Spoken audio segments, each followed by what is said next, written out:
Oui, mesdames et messieurs, la victoire est possible.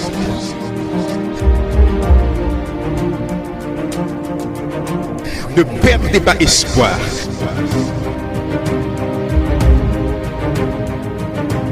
Nous continuons d'avancer. La vie vous met à genoux, mais refusez de rester au sol. Il est vivant. Il est vivant. Il est vivant.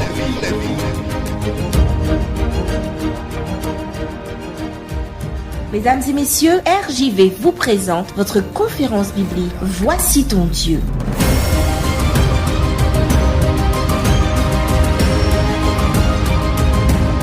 Il est vivant. Bonjour chers auditeurs et chers amis internautes. Bienvenue dans notre série La Maison du Père, dans les conférences Voici ton Dieu. Je vous invite à prier avec moi. Éternel notre Père, notre Dieu, une fois de plus, nous nous mettons entre tes mains, à ta disposition, afin d'être éclairés, instruits et conduits par toi. Veuille donc permettre que nous puissions comprendre et accepter ce message que tu as pour nous aujourd'hui. Au nom de Jésus. Amen. La dernière fois, nous nous sommes arrêtés avec le message d'amour que Jésus a délivré envers les publicains et les gens de mauvaise vie à travers la parabole de la brebis perdue. Cette fois, nous allons continuer avec une deuxième parabole, parce que Jésus n'a pas raconté qu'une seule parabole, mais il a continué. Et ensuite, il a raconté la parabole de la drachme perdue. Nous en trouvons le récit dans Luc chapitre 15, versets 8 à 10. Ou quelle femme, si elle a 10 drachmes et qu'elle en perde une, n'allume une lampe, ne balaie la maison et ne cherche avec soin jusqu'à ce qu'elle la retrouve. Lorsqu'elle l'a retrouvée, elle appelle ses amis et ses voisines et dit « Réjouissez-vous avec moi, car j'ai retrouvé la drachme que j'avais perdue. » De même, je vous le dis, il y a de la joie devant les anges de Dieu pour un seul pécheur qui se repent. Fin de citation. Examinons cette parabole comme nous l'avons fait pour la parabole de la brebis perdue. Ici, la pièce perdue, la pièce de monnaie, la drachme, n'est pas dans la même condition que la brebis perdue. La brebis, avons-nous dit, s'était éloignée du troupeau et avait perdu les repères qui étaient le berger et la brebis. Mais ici, la drachme, c'est une pièce de monnaie. Une pièce de monnaie ne peut pas se perdre toute seule.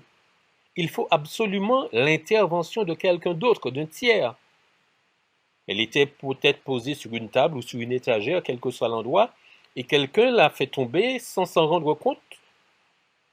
Et ainsi, la pièce s'est retrouvée perdue sans avoir cherché à l'être.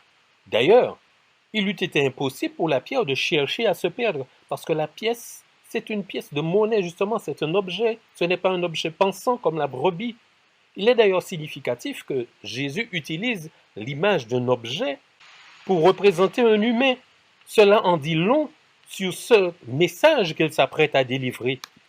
Si la pièce a été perdue à cause de l'intervention d'un tiers, cela veut dire que des deux groupes qui se trouvent face à Jésus, d'un côté les publicains et les gens de mauvaise vie et de l'autre les scribes et les pharisiens, cela veut donc dire que l'un de ces deux groupes est perdu à cause de la responsabilité d'un autre, d'un tiers.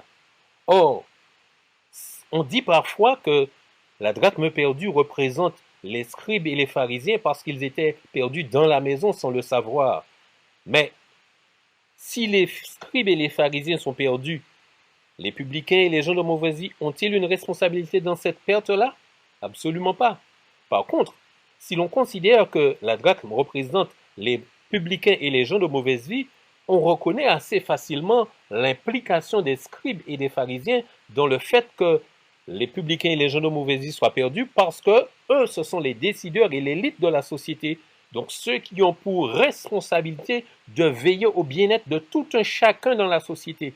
Or, ils n'y veillaient pas, bien au contraire, ils avaient un regard condescendant, méprisant sur les publicains et les gens de mauvaise vie. En ce sens, ils avaient failli à leur devoir. Nous ne disons pas ici que les scribes et les pharisiens étaient totalement responsables de la perte des publicains et des gens de mauvaise vie. Nous disons simplement qu'ils y avaient une responsabilité en tant que, justement, personnes responsables de la société.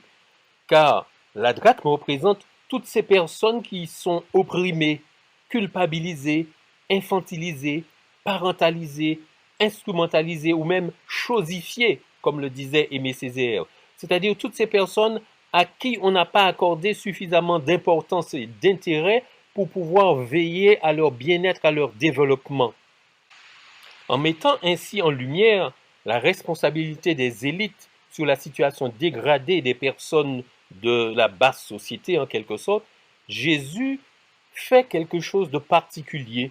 Il délivre un message de justice, parce qu'en réalité, c'est donc une injustice qui a été subie par ces personnes représentées par les publicains et les gens de mauvaise vie. Et c'est une manière de leur rendre justice.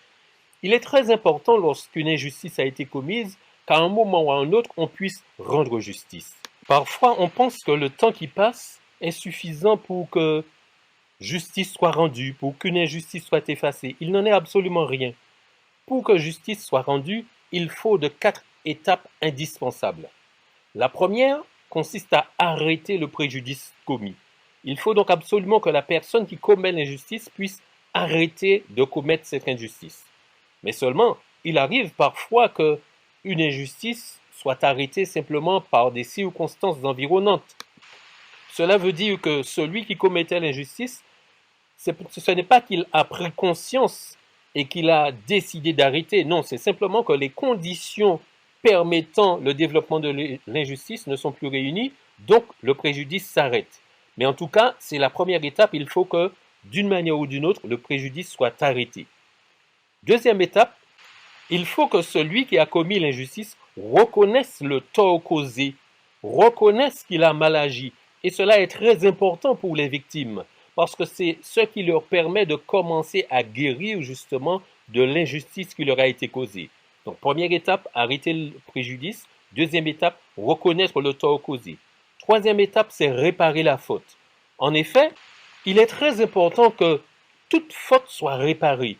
Sinon, la réconciliation n'est pas possible et la pacification n'est pas possible non plus entre les individus. La réparation, ce n'est pas une compensation.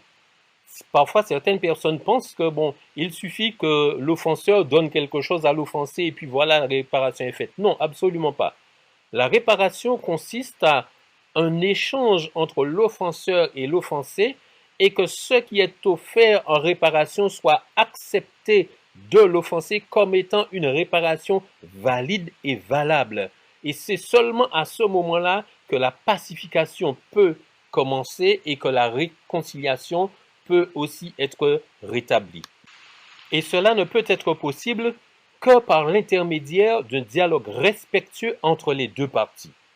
Donc ça, c'est la troisième étape de rendre justice, la réparation. La quatrième et dernière étape, c'est de garantir des conditions normales de développement afin que les conditions ayant permis cette injustice ne se présentent plus et que l'on puisse donc évoluer vers plus de justice entre les différentes parties de la société. C'est absolument indispensable que justice soit rendue, non seulement parce que les injustices ne s'effacent pas avec le temps, comme nous l'avons déjà dit, mais aussi parce que la souffrance et le sentiment d'injustice se transmettent de génération en génération.